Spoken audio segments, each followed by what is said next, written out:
창세기 35장 1절에서 15절까지 말씀입니다. 제가 가진 성경책 53페이지쯤에 있습니다. 네, 저와 여러분 한 절씩 교독하도록 하겠습니다. 제가 먼저 1절을 읽도록 하겠습니다. 하나님이 야곱에게 이르시되 일어나 베델로 올라가서 거기 거주하며 내가 내 형 에서의 낯을 피하여 도망하던 때에 내게 나타났던 하나님께 거기서 제단을 쌓으라 하신지라. 야곱이 이에 자기 집안 사람과 자기와 함께한 모든 자에게 이르되 너희 중에 있는 이방 신상들을 버리고 자신을 정결하게 하고 너희들의 의복을 바꾸어 입으라. 우리가 일어나 베델로 올라가자. 내 환난 날에 내게 응답하시며 내가 가는 길에서 나와 함께 하신 하나님께 내가 거기서 제단을 쌓으려 하노라 하매. 그들이 자기 손에 있는 모든 이방 신상들과 자기 귀에 있는 귀고리들을 야곱에게 주는지라. 야곱이 그것들을 세겜 근처 상수리 나무 아래에 묻고 그들이 떠났으나 하나님이 그 사면 고울들로 크게 두려워하게 하셨으므로 야곱의 아들들을 추격한 자가 없었더라. 야곱과 그와 함께한 모든 사람이 가나안 땅 루스 곧 베델에 이르고 그가 거기서 제단을 쌓고 그곳을 엘 베델이라 불렀으니 이는 그의 형의 낯을 피할 때에 하나님이 거기서 그에게 나타나셨음이더라. 리브가가 유모 드보라가 죽음에 그를 베델 아래에 있는 상수리 나무에 장사하고 그 나무 이름을 엘란 바굿이라 불렀더라. 야곱이 밧단 아람에서 돌아오매 하나님이 다시 야곱에게 나타나사 그에게 복을 주시고 하나님이 그에게 이르시되 내 이름이 야곱이지만은 내 이름을 다시는 야곱이라 부르지 않겠고 이스라엘 내 이름이 되리라 하시고 그가 그의 이름을 이스라엘이라 부르시고 하나님이 그에게 이르시되 나는 전능한 하나님이라 생육하며 번성하라. 한 백성과 백성들의 총회가 내게서 나오고 왕들이 내 허리에서 나오리라. 내가 아브라함과 이삭에게 준 땅을 내게 주고 내가 내 후손에게도 그 땅을 주리라 하시고 하나님이 그와 말씀하시는 곳에서 그를 떠나 올라가시는지라. 야곱이 하나님이 자기와 말씀하시는 곳에 기둥 곧 돌 기둥을 세우고 그 위에 전제물을 붓고 또 그 위에 기름을 붓고 같이 읽겠습니다. 하나님이 자기와 말씀하시던 곳에 이름을 베델이라 불렀더라. 아멘. 네, 이 시간 다시 복음 앞에라는 제목으로 목사님께서 또 말씀 선포하시겠습니다. 큰 은혜 누리시길 바랍니다.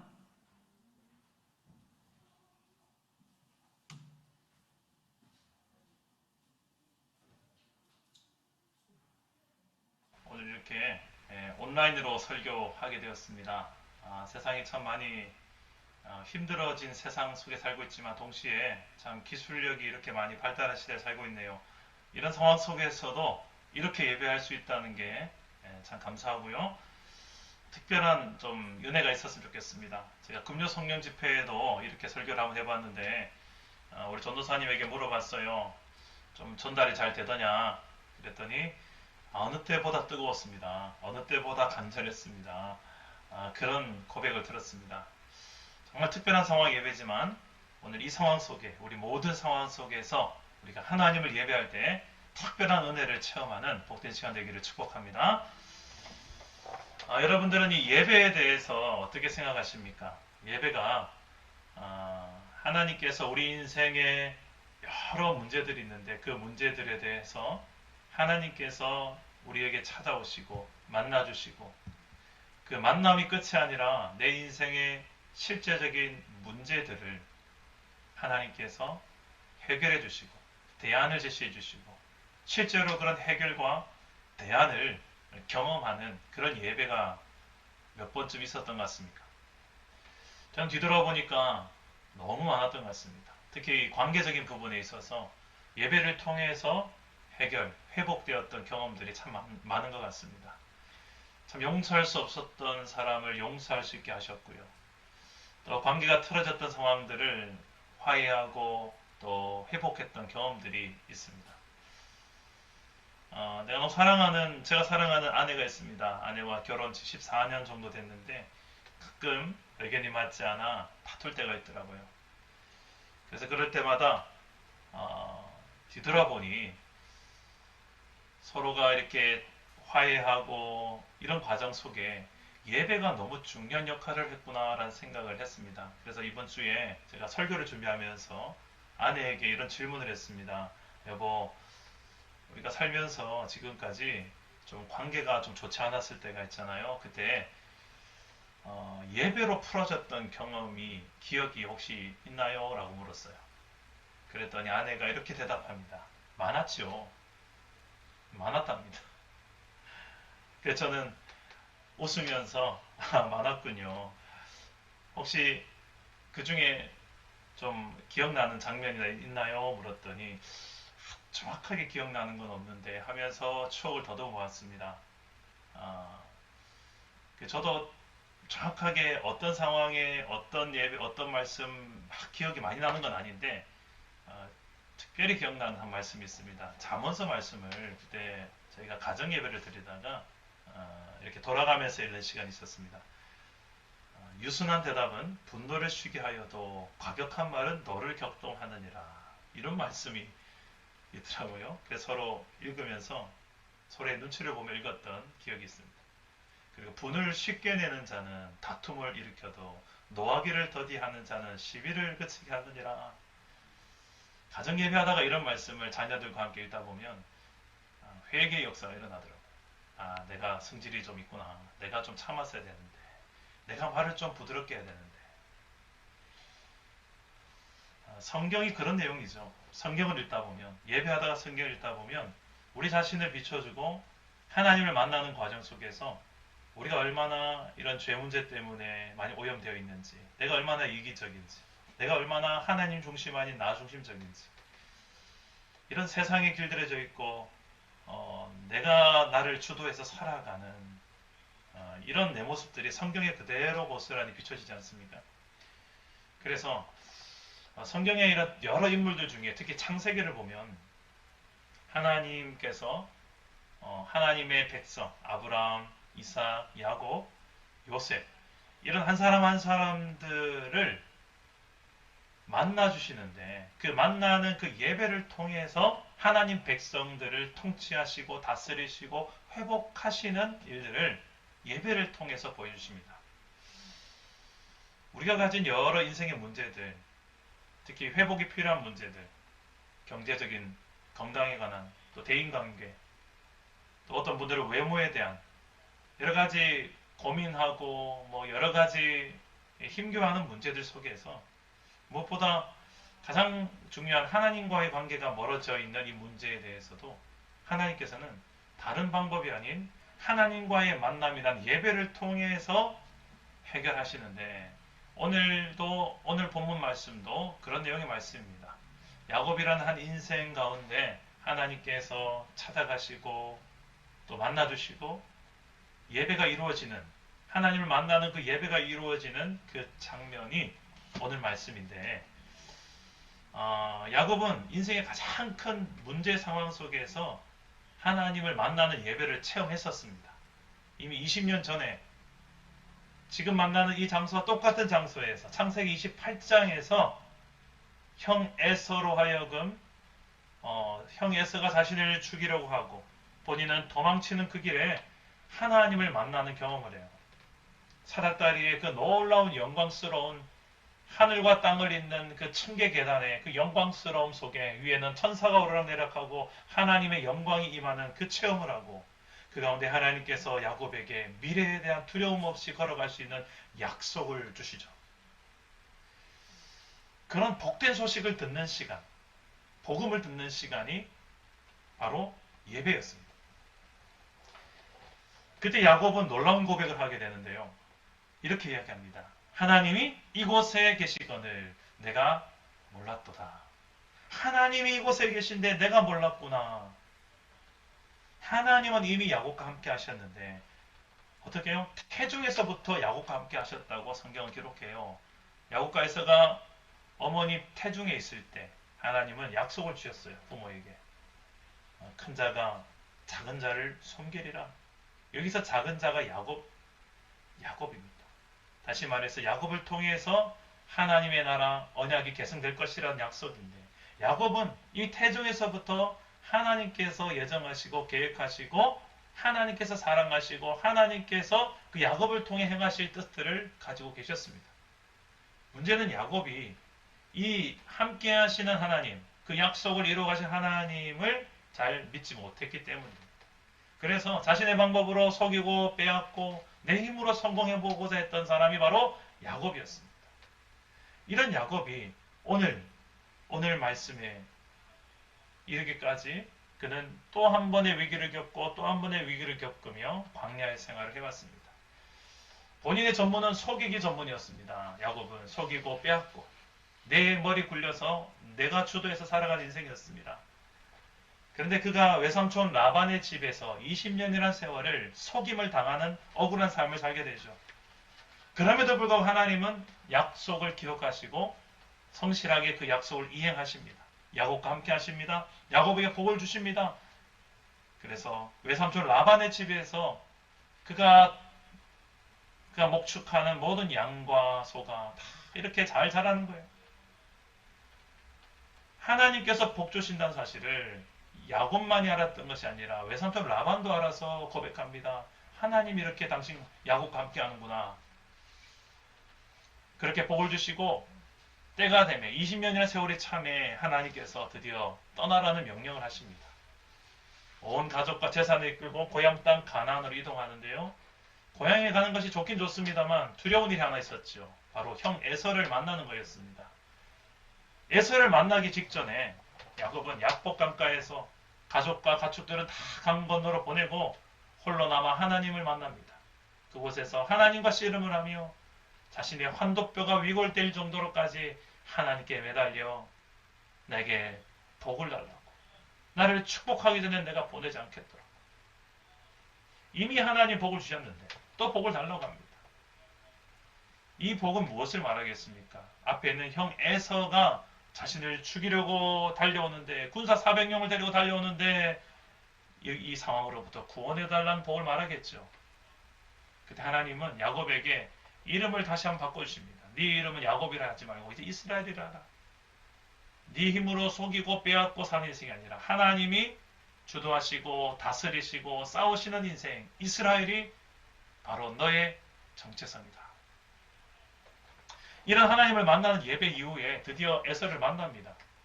근데 자신을 죽이려고 군사 400명을 이끌고 온 줄 알았던 형 에서가 자신을 보자마자 목에 칼을 겨누지 않고 목을 껴안고 웁니다. 화해가 이루어집니다. 그리고 이 역사가 하나님이 하셨음을 보여주고 있습니다. 예배를 통해서 하나님은 야곱의 인생 가운데 가장 크고 중요한 문제들을 이렇게 해결해 오셨습니다. 어떻게 보면 형 에서가 야곱을 이미 용서했을지도 몰라요. 400군사는 그럼 뭡니까? 야곱을 죽이려고 400군사를 이끌고 왔다라는 성경 구절은 아무 데도 없습니다. 그냥 400군사 함께 왔다는 사건밖에 기록하고 있지 않아요. 어떻게 보면 이 400군사는 야곱과 그의 가족을 엄호하고 지키기 위해서 데려온 군사가 아닐까요? 이미 하나님은 에서의 마음속에 일하고 계셨고 역사하고 계셨는데 야곱이 믿지 못해서 야곱만 지금 두려워하고 있는 것은 아닐까요?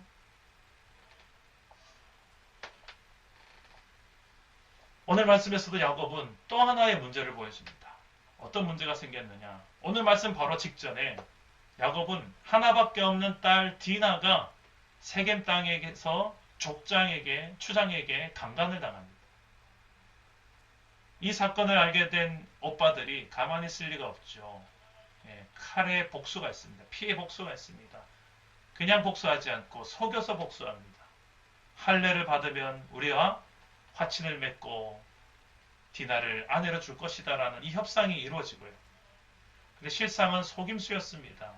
할례를 받고 남자의 생식기의 끝이 잘린 남자들은 며칠간 힘을 못 씁니다. 그렇게 누워있는 남자들을 모두 다 죽여버립니다.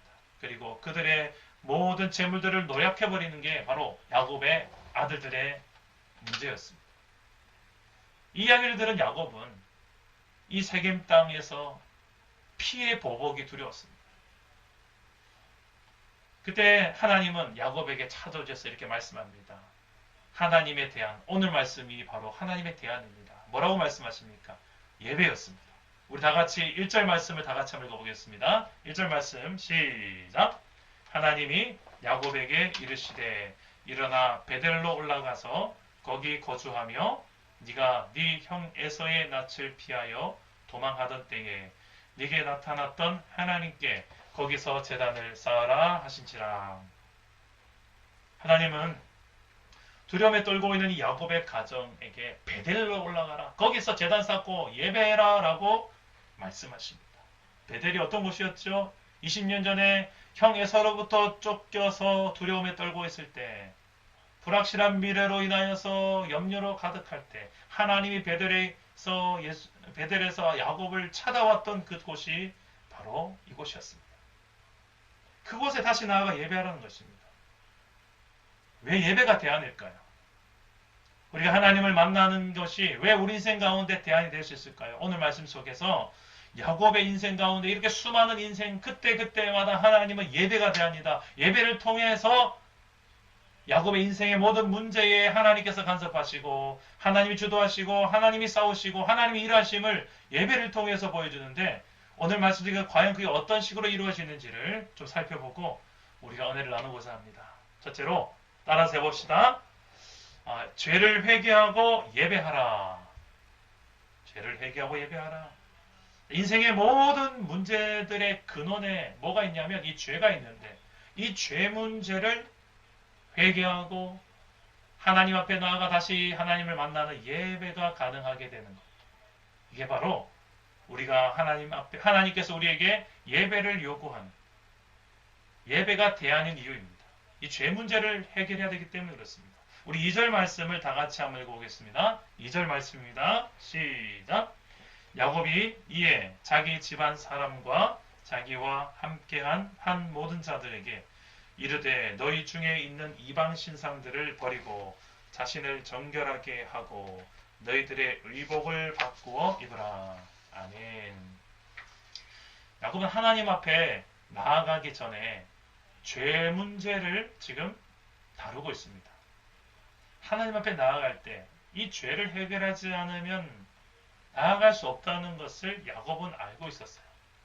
하나님은 어떤 분인가를 알고 있었던 거예요. 하나님은 거룩하신 분, 하나님은 죄와 상관없는 분, 그런 하나님이시라는 것을 야곱은 알았던 거예요.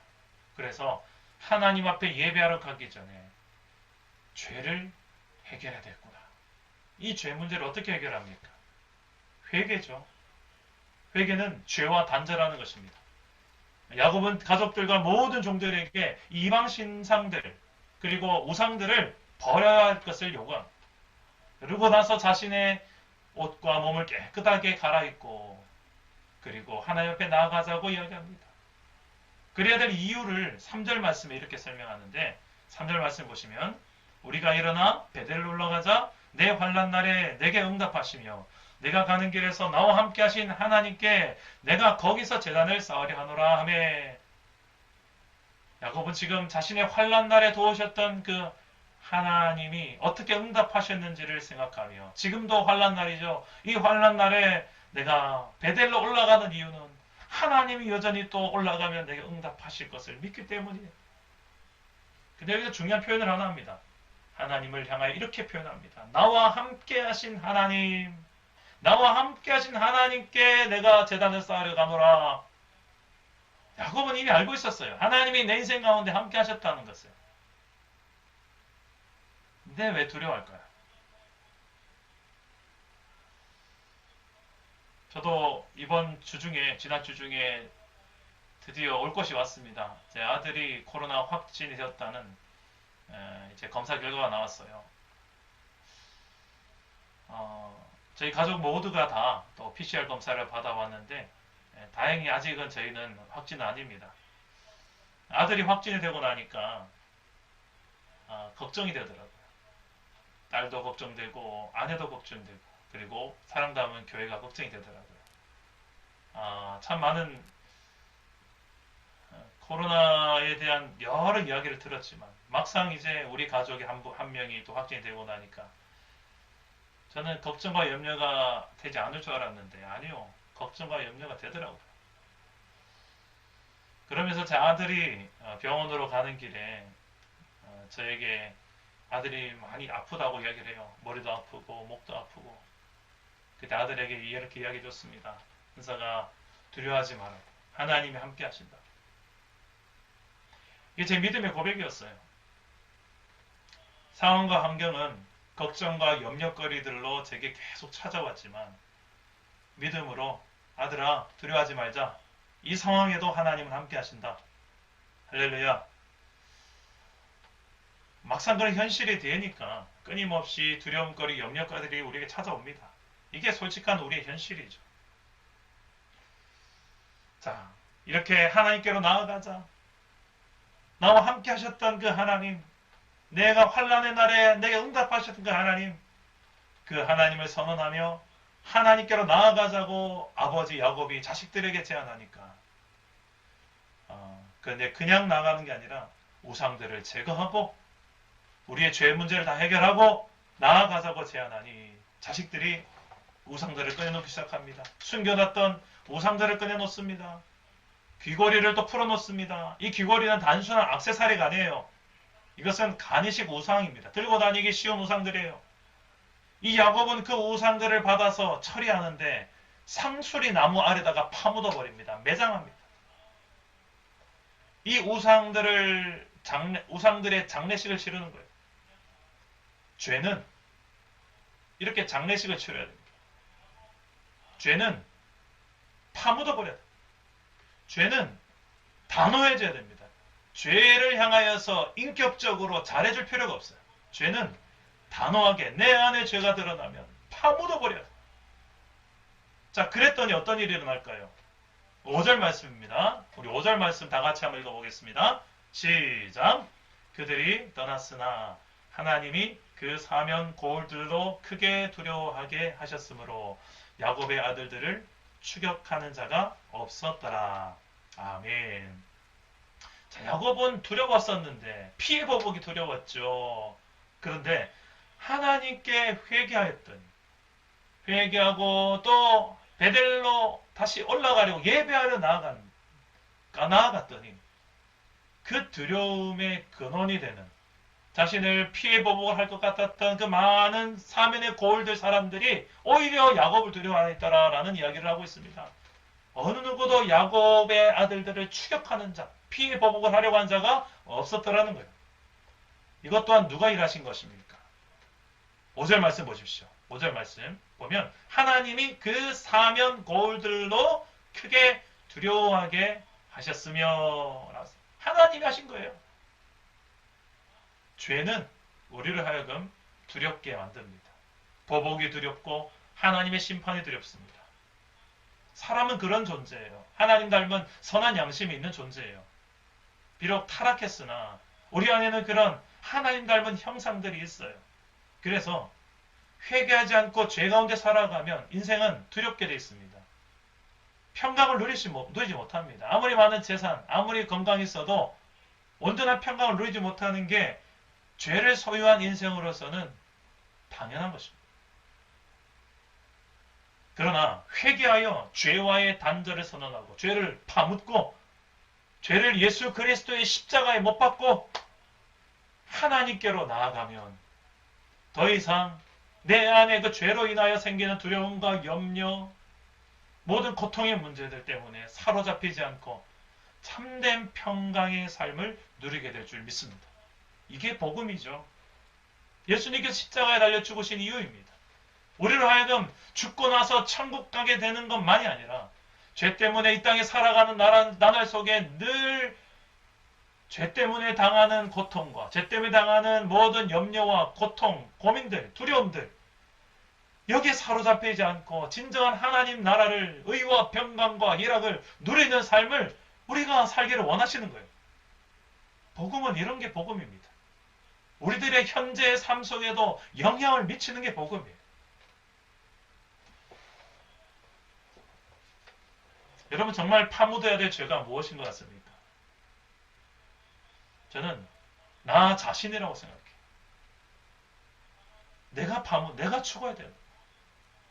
과거의 옛자, 예수님을 믿기 전에 내 자, 내가 주도하는 인생, 내 힘으로, 내 방법으로, 내 욕심으로 나 자신을 위해서 살고자 하는 모든 나 중심적인 내 옛자가 파묻혀야 되는구나. 매장당해야 되는구나. 내가 죽어야 되는구나. 그 죽음을 선언하는 것. 예수 없는 나 자신은 예수와 함께 십자가에 못 박혀 죽었노라. 이 죽음을 선언하는 것이 바로 예수의 십자가 아니겠습니까? 우리의 구체적인 행위, 죄된 행위, 죄된 내 마음들 하나하나 성령께서 지적하실 때 그것 또한 파묻어야 되겠지만 가장 중요한 그 근원 뿌리점에 가보면 뭐가 있습니까? 나 자신, 나 중심적으로 내가 하나님 되어, 내가 주인 되어, 내가 주도권을 쥐고 내가 주도하는 인생을 내 마음대로 살아야만 직성이 풀리는 그게 진짜 행복이고 그게 성공인 줄만 아는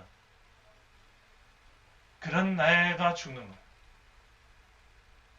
더 뿌리를 해결합시다. 저는 이 뿌리가 해결돼야지 그 위에 여러 싹이 나고 열매가 나는 그 근원점 뿌리를 해결해야지 된다고 봅니다. 우리 안에 오늘 이 말씀을 보면 야곱도 20년의 세월을 통해서 끊임없이 자기중심적이고 하나님이 주도한 인생이 아닌 여전히 내 머리 굴려서 내 방식으로만 내 경험과 내 지혜와 내 방식, 내 중심적으로 이 모든 문제를 대하는 변함없는 야곱의 연약한 모습들이 끊임없이 나옴에도 불구하고 하나님은 또 한 번 예배로 찾아오시고 또 한 번 기회를 주셔서 그 인생 가운데 더 근원되는 문제를 다루기를 원하시고 계세요. 얼핏 보면 야곱의 그 행위 하나 뜯어고치는 것 같지만 야곱의 연약한 행위와 생각 하나를 뜯어고치려고 하는 것 같지만 더 근원되는 그 야곱의 중심에 그 본질적인 그 자신이 아니라 하나님이 주도하는 인생으로 세워지게 하시는 하나님의 의도를 발견할 수가 있습니다. 그래서 두 번째 왜 예배가 대안인가 이것을 좀 찾아가야 되는 이유가 여기 있습니다. 다시 복음을 붙들기 위해서입니다. 따라서 이야기해 봅시다. 다시 복음을 붙들어라. 우리 9절 말씀을 다 같이 한번 읽어보겠습니다. 9절 말씀입니다. 시작. 야곱이 밧단 아람에서 돌아오매 하나님이 다시 야곱에게 나타나사 그에게 복을 주시고 아멘. 자, 하나님은 20년 전과 같은 장소 베델에서 야곱에게 나타나서 또 한 번 복을 약속합니다. 20년 전에도 이 똑같은 복을 약속하셨거든요. 조금 약간씩 다르지만 거의 내용은 같은 일맥상통합니다. 이 복을 이야기하고 복된 소식을 전해주는데 이 복음을 전해주는데 어떤 복음을 전해줄까요? 우리 다 같이 10절에서 12절 내용입니다. 10절에서 12절 내용 우리 내용을 한번 살펴봅시다. 시작. 하나님이 그에게 이르시되 네 이름이 야곱이지만은 내 이름을 다시는 야곱이라 부르지 않겠고 이스라엘이 내 이름이 되리라 하시고 그가 그의 이름을 이스라엘이라 부르시고 하나님이 그에게 이르시되 나는 전능한 하나님이라 생육하며 번성하라 한 백성과 백성들의 총회가 내게서 나오고 왕들이 내 허리에서 나오리라 내가 아브라함과 이삭에게 준 땅을 내게 주고 내가 내 후손에게도 그 땅을 주리라 하시고 아멘. 이 복의 약속을 크게 두 가지로 요약하면 하나는 네 정체성에 관한 문제고 또 하나는 사명에 관한 문제입니다. 이 정체성과 사명을 복으로 제시하고 있습니다. 우리는 잘 먹고 잘 사는 것만 복으로 여기는데 하나님 입장에 있어서는 더 중요한 것을 우리의 정체성 그리고 우리가 걸어가며 살아가야 될 이유, 사명 이거를 알고 살아가는 것이 진짜 복이라고 제시합니다. 한번 내용을 살펴보면 하나님은 이름을 이야기합니다. 야곱의 이름을 제시합니다. 이미 얼마 전에 야복 강가에서 이름에 대한 변경을 이야기하셨습니다. 넌 더 이상 야곱이라 하지 않고 이스라엘로 하라 이야기하셨는데 또 이야기를 하십니다. 이름이 속이는 사람, 뒤꿈치를 잡는 사람, 뒤통수 친 사람, 야곱이 아니라 이제는 이스라엘, 하나님이 싸우신다. 하나님이 다스리신다. 하나님이 주도하신다. 네 머리 굴려 사는 인생이 아니라 하나님이 주도하시고 하나님이 싸우는 인생이 되거라. 이게 이스라엘이에요. 이름은, 성경에서 이름은 그 존재의 본질을 규명하고 그 존재의 정체성을 보여줍니다. 야곱의 이름을 이렇게 바꾸시는 이유는 원래 야곱은 이렇게 살아가야 되는 존재예요. 그런데 이 야곱이 하나님 앞에서 그렇게 살지 못하고 야곱으로 살았죠. 근데 가장 중요한 그 인생 가운데 하나님이 찾아오셔서 이렇게 복을 약속하셨고, 복의 내용에 자신의 후손 속에 백성, 한 백성이 나오고 총회가 나오고 왕들이 나올 것이다. 다시 말해서 한 민족이 이루어진다는 것입니다. 그리고 땅에 대한 약속을 주시는데 아브라함, 이삭에 준 땅을 이젠 야곱 너에게 주겠다. 창세기 12장에 아브라함에게 찾아오셔서 약속하셨던 그 내용, 또 창세기에서 이삭에게 찾아오셔서 약속했던 그 내용이 같습니다. 그리고 이 내용이 그대로 성취되어진 게 야곱에게까지 온 거예요.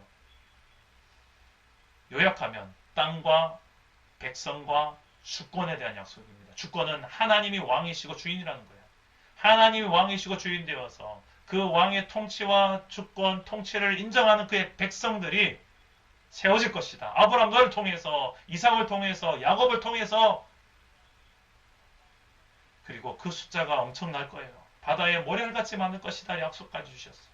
그리고 이 모든 것을 행할 수 있는 땅을 주실 것이다. 그게 바로 이스라엘 땅이었죠. 가나안 땅이었습니다.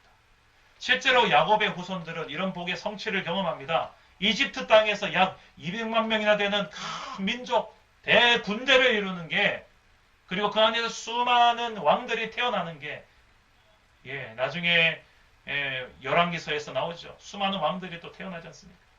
이런 복의 성취를 야곱의 후손들이 경험하게 됩니다. 근데 지금 야곱의 심정 많이 위축되어 있습니다. 자신의 힘으로 성공해보고 싶었고, 그래서 야곱은 20년 세월, 강야 세월을 보내면서 참 그 결과가, 자신의 힘을 의지한 결과는 참 더 속임을 당하고 고난과 고통의 연속 아니었습니까? 외로움의 연속이었습니다. 두려움의 연속이었습니다. 그런 야곱의 인생 하나님이 또 한 번 찾아오셔서, 베델 하나님으로 찾아오셔서 지금 이 복된 소식, 너의 정체성이 무엇인지, 너의 사명이 무엇인지를 다시 한 번 더 복음을 들려주고 있습니다. 이 이야기는 단지 야곱만 들어야 될 이야기는 아닌 것 같아요. 우리의 정체성이 흔들릴 때마다 우리는 다시 한번 예배 자리로 나아가야 합니다. 우리의 사명이 흔들릴 때마다 우리는 다시 한번 예배 자리로 나아갑니다. 베델로 올라가야 합니다. 아, 내가 야곱으로 살 게 아니라 이스라엘로 살아야 되는구나. 내가 내 힘으로, 내 지혜로 주도하며 사는 것이 아니라 하나님이 주도하시고 통치하시고 싸우신 인생을 사는 것이, 이게 복이구나. 난 그런 존재인데 왜 그렇게 복을 받았으면서도 복되게 살지 못할까? 내 정체성을 확인하는 곳, 나의 베델이고 나의 예배 초소입니다. 여러분, 그런 예배의 복을 누릴 수 있기를 축복합니다. 성경 66권이 다 알고 보면 나를 향한 이 복음이에요. 우리가 어떻게 사는 게 복인지를 성경 66권을 통해서 말씀해 주고 있죠. 우리의 정체성을 보여주는 말씀입니다. 그 중에 가장 좀 대표적인 구절 하나를 소개합니다. 갈라디아서 2장 20절 말씀. 제가 참 사랑하는 말씀인데 우리 함께 한번 선포하듯이 한번 읽어봅시다. 시작. 내가 그리스도와 함께 십자가에 못 박혔나니 그런즉 이제는 내가 사는 것이 아니요 오직 내 안에 그리스도께서 사시는 것이라. 이제 내가 육체 가운데 사는 것은 나를 사랑하사 나를 위하여 자기 자신을 버리신 하나님의 아들을 믿는 믿음 안에서 사는 것이라. 아멘. 내 정체성이 뭐라고요? 이제는 내가 사는 것이 아니래요. 나는 죽었어요. 예수를 믿는 순간 나의 죽음을 선언하는 거예요. 땅에 파묻혔어요. 나는 매장됐어요. 나는 십자가에 예수만 죽은 게 아니라 나도 죽은 거예요. 예수와 함께 십자가에 죽는 거예요. 이게 복음이에요. 왜 내가 죽는 게 복음인가? 내가 죽어야 내 안에 진짜 내가 살기 때문에. 하나님 없는 내가 진짜 나인 줄 알았는데 알고 봤더니 하나님 없이는 내가 아무것도 아니라는 것을 예수를 만나보니 깨달아지죠. 하나님 만나보니 깨달아지죠. 그게 복음이고 그게 성경이죠. 이게 믿어지는 게 은혜죠. 여러분 힘으로 여러분 지혜로 한번 살아보지 않았습니까?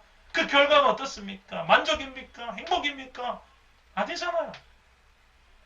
외롭고 허무하고 두렵고 끝없는 이 불만족, 채워지지 않는 이 안에서 내가 관 속에 들어갈 때까지 이 문제를 해결하지 못하고 가는 인생들이 얼마나 많습니까? 그런 인생들을 향하여 하나님이 야곱에게 찾아오신 것처럼 내 인생 가운데도 복음을 들려주시고 찾아오셔서 만나주셔서 내 죄 문제를 해결하시고 그리고 우리에게 본질을 규명하십니다. 너는 이런 존재라고, 너는 이런 존재라고 정체성을 야곱이 아닌 이스라엘로 살 것이다. 너는 더 이상 본질상 죄의 종노릇 하는 그런 사단의 노예가 아니고 세상의 노예도 아니라 나는 내 자녀다, 내 백성이다. 그리고 나아가서 이제는 어떻게 살아야 되느냐. 내가 이제 육체 가운데 사는 것은 하나님의 아들을 믿는 믿음 안에 사는 것이고 그리고 나를 구원하신 주 예수 그리스도를 아직도 모르는 수많은 영혼들에게 증거하며 살아가는 사명이 우리에게 주어져 있습니다. 저는 이번 주간이 고난주간인데 이런 고난주간이 되었으면 좋겠습니다. 하나님 앞에 예배하는 고난주간. 새벽을 깨워 예배하고 가정에서 예배하고 개인적으로 또 큐티하며 예배하고 예배가 우리의 복이라는 것. 다시 한 번 더 체험하는 한 주간이 되었으면 좋겠습니다. 그리고 무엇보다 예배를 통해서 내 죄가 말씀 앞에서 드러날 때 하나님 중심이 아닌 나 중심, 세상 중심으로 길들여져 살아가는 그런 우리의 죄가 다시 한 번 더 드러난다면 회개하고 하나님께로 돌이키고 죄를 단절하며 죄를 땅에 파묻는 역사들, 그런 결단하는 역사들이 이번 한 주간 일어났으면 좋겠습니다. 어디에서요? 우리의 베델, 영원한 우리의 베델은 어디입니까? 예수 그리스도의 십자가 앞입니다. 골고다 언덕입니다. 거기에서 예수님을 다시 한 번 더 바라보고 만나야 돼요. 나를 위해서 죽어주신 그 예수님을 이번 한 주간 좀 깊이 묵상하며 내 죄 문제를 하나님 앞에 아뢰며 그 땅에 파묻고 십자가에 못 박는 역사들, 회개하는 역사들, 죄와의 단절을 선언하는 역사들 일어나시기를 축복합니다. 나아가서 거기에서 새롭게 이제 내가 사는 것이 아니고 내 안에 그리스도께 사시는 것이다. 나의 새롭게 발견되어진 정체성과 본질 규명을 하고 그리고 내가 걸어가야 될 방향을 다시 한번 설정하시기 바랍니다. 무엇을 위해 살 것입니까? 나를 구원하신 주 예수를 위해 살아야 되지 않겠습니까? 내 주인이 예수라고 말은 하면서 주인이 무엇을 원하는지 주인을 위해서 사는 것이 전혀 없는 우리 인생이 무슨 예수님이 주인이라고 인정할 수 있겠습니까? 정말 내 인생의 주인이 바뀌었다면, 정말 내 인생의 왕이 바뀌었다면 그분이 무엇을 원하는지 그분의 뜻을 알고 그분의 뜻대로 그분이 추구하는 인생을 사는 게 진짜 예수가 주인의 인생 아니겠습니까? 예수님께서 원하시는 것 여러 가지 있지만 가장 큰 것이 바로 예배고요. 저와 여러분들을 만나기 위해서 다시 관계 회복하기 위해서 아들을 십자가에 죽게 하셨습니다. 우리의 예배를 원하세요. 우리는 예배를 별것 아닌 것처럼 여길지 모르겠지만 하나님에 있어서는 예배가 가장 중요합니다. 우리가 그렇게 만나고 싶어 하세요. 다시 이 관계를 회복하고 싶어 하세요. 이 죄 문제를 해결할 이유는 이 예배 때문입니다. 그리고 나아가서 이 놀라운 복음의 소식을 우리가 세상 가운데 아직도 모르고 어둠 속에 살아가는 내가 추구하는 인생을 가장 만족을 여기며 살아가는 세상의 수많은 영혼들에게 전하며 그들에게 복음을 전하며 살아가야 되는 우리에게 사명이 있습니다. 예배 가운데 이 우리의 정체성과 사명을 발견할 수 있기 때문에 하나님은 예배를 통해서 우리 인생의 모든 문제에 근원되는 문제들을 해결하기를 원하시는 것입니다. 여러분 앉아 계신 그 예배당의 의자를 자세히 보시면 하트 모양의 태신자 카드가 있을 거예요. 우리가 몇 주 전에 작정했던 태신자들입니다. 왜 이렇게 붙여놨을까요? 기도하려고. 새벽마다 매주일마다 다른 자리에 앉으면 또 다른 태신자 이름이 보이겠죠. 괜찮습니다. 그 사람을 놓고 기도하라고. 우리가 한 주간 고난주간에 우리 자신의 죄도 회개하겠지만 좀 더 적극적인 고난주간, 하나님께서 원하시는 고난주간이 어떤 것일까? 영혼 구원을 위해서 작정한 태신자를 위해서 기도하는 한 주간이 되었으면 좋겠습니다. 여러분, 특별히 다음 주일도 부활주일인데 우리 부활주일마다 어떤 태신자들에게 선물을 전달해주고 있죠. 어떨 때는 화분을 전하기도 하고 어떨 때는 우리 계란을 전하기도 합니다. 이번에도 또 예쁜 계란을 준비했습니다. 여러분도 하나 가지시고 태신자들에게 나누라고 좀 적절하게 좀 많이 준비를 했습니다. 그냥 어느 날 뜬금없이 부활절이라고 계란 들고 나타나는 그런 모습보다는 좀 미리 좀 얼굴 좀 트고 인사도 좀 먼저 좀 몇 번이라도 더 하시고 무엇보다 한 주간 기도로 충분히 좀 준비해서 태신자들과의 접촉이 이루어지면 어떨까 생각이 있습니다. 이 한 주간 무엇보다 이 고난주간에 우리가 영혼을 위해서 기도할 수 있는, 특히 우리 가슴속에 품고 있는 태신자를 놓고 기도하는 한 주가 되어져서 다음 주일 예수의 부활의 소식과 함께 이 놀라운 복음의 소식을 담아서 우리가 그래도 조그마한 선물을 하나 태신자에게 전달하는 부활주일이 됐으면 좋겠습니다. 이런 준비된 베델에 올라가기 전에 야곱의 가족들이 자신의 우상들을 내어놓고 죄를 회개하며 하나님 앞에 나아갔고 우리도 마찬가지로 정말 하나님 앞에 회개하며 나아가며 동시에 하나님 만났을 때 우리의 정체성과 우리의 사명을 깨닫고 이 복음의 소식을 모든 민족에게까지 전해주는 복된 통로 선교적 교회, 우리 사랑 남은 교회가 세워지기를 주 예수의 이름으로 축복합니다. 말씀을 맺겠습니다. 하나님을 만나는 예배가 복입니다. 왜 그렇습니까?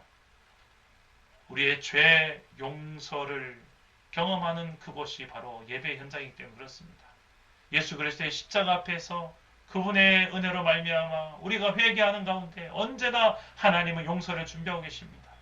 다시 한번 이렇던 평강을 죄 사함을 통하여 우리의 죄 문제를 회개하고 용서함을 받는 그 순간에 우리가 다시 한번 이렇던 평강을 회복할 것입니다. 하나님과의 관계가 회복될 것입니다. 이 죄 문제 때문에 더 이상 우리가 고통하기를 하나님 원치 않고 있습니다. 더 이상 우리가 우상의 통치를 받지 말고 하나님의 통치를 받는, 하나님이 주도하는 인생을 선언하는 게 바로 예배의 현장입니다. 그리고 나아가서 우리의 정체성과 사명을 깨닫는 것이 예배죠. 복음의 말씀을 끊임없이 예배 가운데 듣습니다. 성경 66권 말씀을 들어보면 들으면 들을수록 깨달아지는 게 내가 어떤 존재구나, 내가 어떻게 살아가야 될 존재구나, 내가 이런 복음을 받았구나, 알면서도 누리지 못하고 있구나, 왜 두려워하고 여전히 알면서도 세상의 통치를 받는 삶을 사는지, 하나님의 그 권능이 예배를 통하여서 체험되어질 때 우리는 조금이라도 더 세상 속에 우리의 정체성에 걸맞는 하나님 나라 백성으로서의 정체성이 흔들리지 않고 그 사명, 선교적 교회로서의 사명, 모든 민족을 복되게 하는 선교적 교회로서의 사명을 이 힘든 코로나 시대 속에서도 연연치 않고 우리는 살아가게 될 줄 믿습니다. 여러분, 이런 믿음으로 승리하는 복된 한 주가 되기를 주 예수의 이름으로 축원합니다. 오늘 말씀 생각하며 우리 함께 찬양하고 기도하겠습니다. 내가 주인 삶을 모든 걸 내려놓고 우리 사랑하신 주님 앞에 나아가며 찬양합시다. 내가 주인 삶을 모든 걸 내려놓고 내 주 대신 주 앞에 나가 내가 사랑했던 모든 것 내려놓고 주님만 사랑해. 내가 주인 삶을 모든 것 내려놓고 내 주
오늘 말씀을 붙들고 기도합시다. 하나님이 나와 함께 하심을 알면서도 두려운 게, 현실이 두려운 게 솔직한 우리의 고백이 아니겠습니까? 우리 안에도 이런 야곱이 있지 않습니까?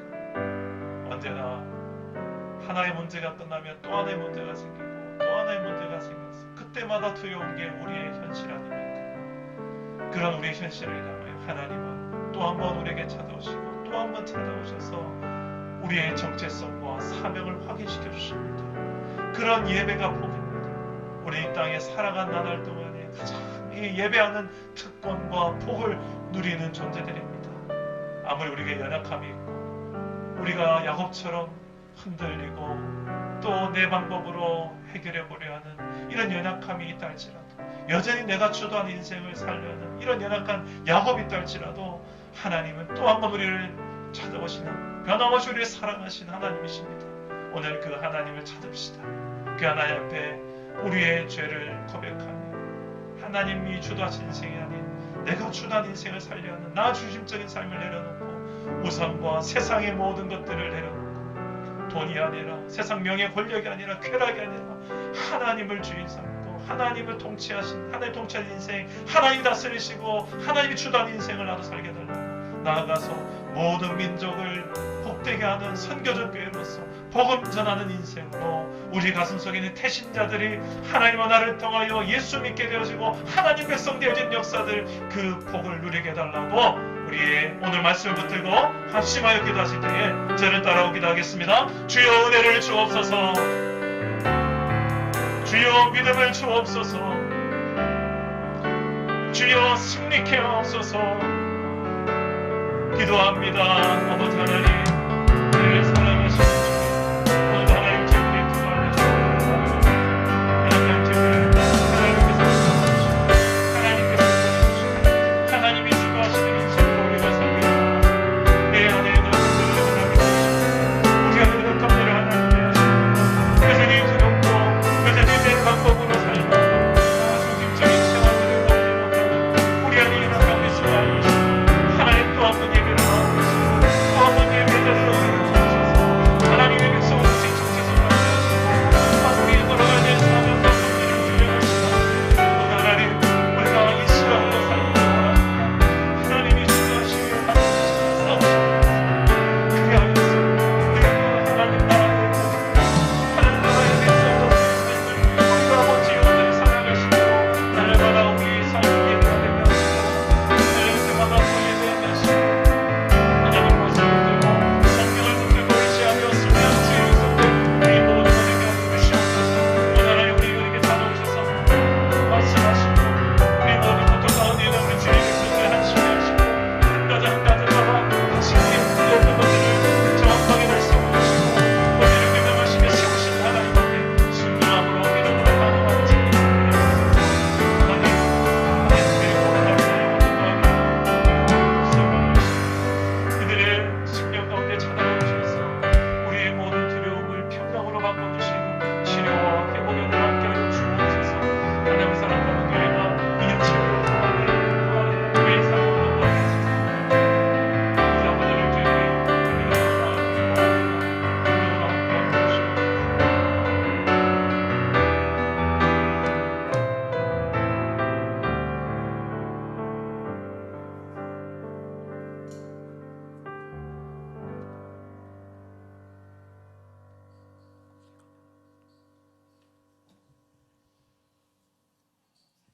네, 목사님 기도로 네, 방송이 하나님이 다스리시며 하나님이 주도하시는, 하나님이 통치하시는 인생을 우리가 살지 못했음을 고백합니다. 주님, 돈이 우리의 우선순위였고 명예와 권력, 쾌락이 우리의 즐거움이었음을 고백합니다. 하나님, 이 모든 우리의 죄성들을 주님은 아시고 또 한 번 우리를 예배 자리로 베델로 올라오라고, 내가 다시 한번 너희들을 너희의 정체성과 너희의 사명을 알게 하겠노라고 우리를 또 한 번 예배 자리로, 또 한 번 예배 자리로 부르신 하나님, 오늘도 하나님 앞에 나왔습니다. 내 연약함을 아신 하나님께서 우리를 다시 한번 예수의 피로 정결케 하시고 거룩하게 하사 하나님의 백성의 정체성이 흔들리지 않고 세상 가운데 살아갈 수 있도록 날마다 말씀과 성령으로 우리를 이끌어 주시고 주도하시고 다스려 주시옵소서. 아멘. 아버지, 코로나로 인하여 두려움이 가득한 이 시대 가운데 우리가 교회로 살아가는 이유가 있다면 이 모든 두려움의 문제들, 우리의 염려의 문제들, 고통의 문제들을 이 모든 문제의 근원에 또한 죄 문제를 해결하시는 주 예수 그리스도 그 복음을 우리가 먼저 알고 믿었사오니 이 복음을 가지고 나아가 두려움 가득한 이 시대 가운데 참 평강이 되는 주 예수의 복음을 증가하게 하여 주옵소서. 하나님과의 무너진 관계가 회복되지 않고서야 해결되지 않는 이 우리 안에 참된 평안의 문제가 아버지여 우리에게 이 복음을 전파함으로써 아버지의 영혼들 듣는 영혼들마다 하나님의 관계가 회복되어진 놀라운 회복의 역사들이 일어나게 하여 주옵소서. 우리 가슴속에 있는 태신자들 가슴에 안고 이 한 주간 고난 주간에 주님의 심정으로 이 영혼들을 눈물로 기도한 한 주간 되게 하시고 아버지 하나님 때가 되매 반드시 이 영혼들도 구원받고 하나님의 백성 하나님 자녀된 역사들이 일어나게 될 줄 믿습니다. 하나님 이 한 주간 우리의 자신의 죄를 십자가 주 예수 앞에 가지고 나아가며 회개한 한 주 되게 하시고 또한 하나님아 우리의 사명과 본질을 깨닫고 다시 한번 영혼 구원을 위하여서 복음을 위하여서 다시 한번 일어나며 태신자를 품고 복음을 위해 달려가는 이 한 주간 되게 하여 주시옵소서. 그리하여 다음 주일에 부활 주일에 우리의 부활의 주가 되신 주 예수 앞에 우리의 부활의 첫 열매 되신 주 예수 앞에 주님이 가장 기뻐하시는 영혼 구원의 열매를 안고 나아가 하나님께 영광 돌리는 모든 주의 백성들 되게 하여 주시옵소서. 우리와 함께 하신 주님께 모든 영광 돌리오며 살아계신 예수님의 이름으로 기도드립니다. 아멘. 아멘.